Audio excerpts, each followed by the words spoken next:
Hi, we're Wayne and Phyllis Wozniak, missionary educators in South America.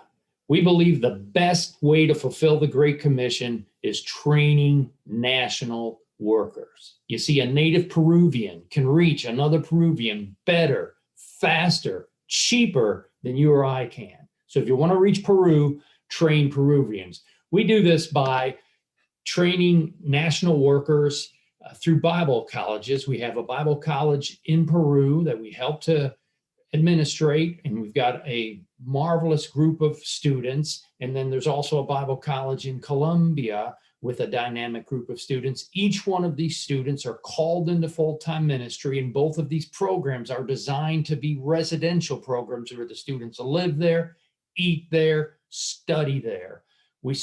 Our academic year begins in March, so that the 1st of March, we were raring to go, excited about a new year, had good enrollment in both of the schools, but then all of a sudden, mid-March, boom, COVID hit. Restrictions in Peru were very stiff from the very beginning. The president announced on March 15th that the country would be completely shut down. No one would be able to leave their home except to go to the market, to the bank, or to the drugstore. And at that point, only one person per family could go out, and it shouldn't be out for more than 1 hour at a time. All flights, international flights, were shut down. All travel within the country, no one could drive their personal vehicle. So we were on complete lockdown from the beginning of March. The restrictions, it was so locked down that we literally had armed guards on the streets, army vehicles, even tanks going up and down the streets, trying to, I guess, scare the people into staying inside. So it was really a difficult situation for us. And there were lines everywhere at the market, at the pharmacy, at the banks, 3 to 4 blocks long. But thankfully, they had shorter lines for people over 60. So I took full advantage of turning 60 in February and got to be in the shorter lines. When we left Colombia, we left the director, a new couple as directors of the Bible school there. Right? Their names were Samuel and Adriana. And unfortunately, this year, Adriana was overtaken by cancer and then COVID, and we lost her this year. So it was a very difficult time, very sad loss for Brother Samuel and his family, a very sad loss for us. Adriana was a very dear friend to me. But Pastor Samuel continues to guide and lead our Bible school there in Colombia, and he continues to do an excellent job with the staff that he has working with him and helping him there. And Phyllis and I had an enjoyable year. We're thankful for the Lord's guidance. He led us to a small apartment, a 2-bedroom apartment a couple of years ago that's in a large building with a big roof. Of course, he knew that COVID was going to strike. And sure enough, when it did, we were all locked down. We were able to at least get out of the house and go up on the roof, and we didn't even walk around on the roof, and we didn't even have to wear masks because no one else seemed to get that idea. So we had enjoyable afternoon walks and prayer walks pretty much every day during the shutdown on the roof. It became the highlight of our day. And of course, we had to adapt our programs to virtual classes, which was rather difficult. We didn't know, we've never taught online. Most of our teachers had never taught online. Most of our students had never taken classes online. So we had to train our students and our staff, our teachers to adapt to an online program. When the president announced that the country was going to be shut down, it was one day to the next. And so most of our students don't walk around with money in their pockets. So the option of like, oh, let me go buy a bus ticket and go home was really not available to them. So over half of our students were stuck on our campus during this entire year, both in Peru and in Colombia. And of course, we were doing virtual classes, but they at least had access to the computer room, access to the library, and of course, we continued to feed and care for them there. And then the Lord opened up these opportunities for us. Phyllis and I really knew very little about Zoom when this all started. Now we feel like we've got our doctorate in Zoom. We were preaching online on an average Sunday. Before Corona hit, we were preaching 4, maybe 5 times a month. This year, we were preaching 20 to 30 times a month, and then all types of teaching opportunities. We've done marriage seminars, uh, apologetics presentations, studies on different books of the Bible, and the Lord opened up doors for us in Peru, Colombia, Ecuador, Chile, the United States. One Sunday, between the two of us, we preached 6 sermons in 4 countries, all without leaving our home. So it really was a very fruitful year for us ministry-wise. We had a lot of the other unique opportunities in the course of this year. For example, I have had the opportunity to teach 3 different courses to the women of Peru and also to the women of Colombia. These were classes to edify the women, teach them more about the Word of God, about how to do different aspects of Christian ministry. So it's been an exciting opportunity for me. We also, the Lord blessed us. To be honest, at the beginning of the year, we thought, oh no, what's this going to do to our finances?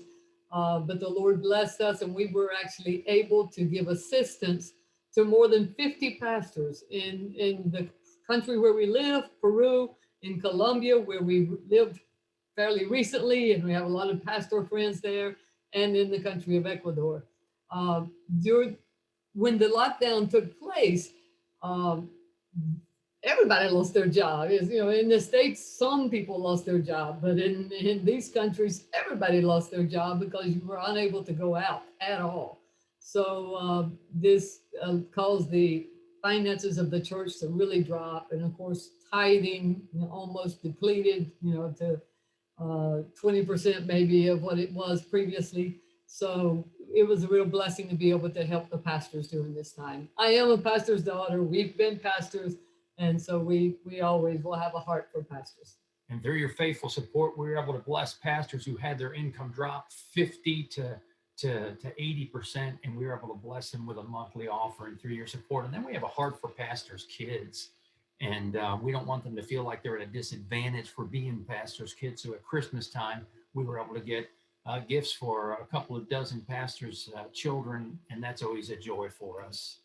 And then something that was special to us is, well, Phyllys has been teaching for the last decade or more on the will of God. It's one of her favorite subjects, to challenge young people to discover God's will, to be brave enough, wise enough to follow his will. And so she had time this last year to put it into book form, and she wrote a book called Stiff Necked, and I'm just so proud of her for this book, and we're thankful that it's being a blessing to young people all over the country and even internationally. We also had the opportunity, by the time November rolled around and the government lifted the quarantine or the lockdown, we were a little stir crazy by then. So we decided to make a couple of trips, and we always mix pleasure with our ministry, or ministry with our pleasure. So we made trips to visit some of our former students who are now pastoring, to encourage them, bless them, and be able to speak to their leaders and encourage their church. And we made these trips on motorcycle. At the same time, we just saw some of the awesome sights of Peru as we traveled. And some of the students that we visited have provided for us Bible college grandchildren. And this is just so special to us. Each one of the pastors of these students are graduates of our Bible college. They went out and planted churches, pastored churches, won these young people to the Lord, discipled them, and then sent them to our Bible college. And we want to just share with you a couple of these stories. This was Kelly. She was a Shipibo student, an indigenous student from one of the Shipibo communities. And she came to our Bible college. We were able to train her. We sent her during her year of internship back to a Shipibo community where she planted a church. And then after she graduated, she fell in love with one of our other students, and they went and pastored a church in a small city. And they've been there for 14 years, and their church has planted 3 other churches. And we're so proud of the work that they've done. And during this time, she continued to invite her brother Michel to church, and he kept on saying no, but like the persistent widow, she just was continually bugging him, come to church, I want you to hear me preach, come to church. Well, he finally, like the unjust judge, said, well, so you'll quit bugging me, I'll go ahead and go to church. And he told me, I don't remember any of the service, I don't remember any of the sermon. All I knew is that when the altar call was given, I was down at the altar giving my heart to the Lord. And today Michel has a burning passion of following his sister's steps. He's very anxious to graduate and get out there and plant a church, one of our Bible college grandchildren. And then we've got Freddie, who graduated from our program just prior to us moving to Columbia. He wasn't even married when we left, and it was such a joy to be able to visit him and see him happily married with 3 lovely children. He's pastored 3 churches in the 14 years since we've seen him, and his 3 churches have sent out 7 pastors, trained and sent out 7 pastors. So there you see again the law of multiplication in action. And number 8 is this young man named Abel, who is at our Bible school right now, another Bible college grandchildren preparing for ministry. We just want to say that we appreciate our partnership with Fitzgerald Church of God. We miss being unable to be with you this year, but we totally understand the situation that all of us are going through. We ask for your continued prayers and partnership with us. May the Lord bless you richly. And we just want to remind you that when you support the Wozniaks, you're helping to keep 2 Bible colleges operational that are training young men and women to reap the vast South American harvest. So thank you so much, and God bless you. God bless you.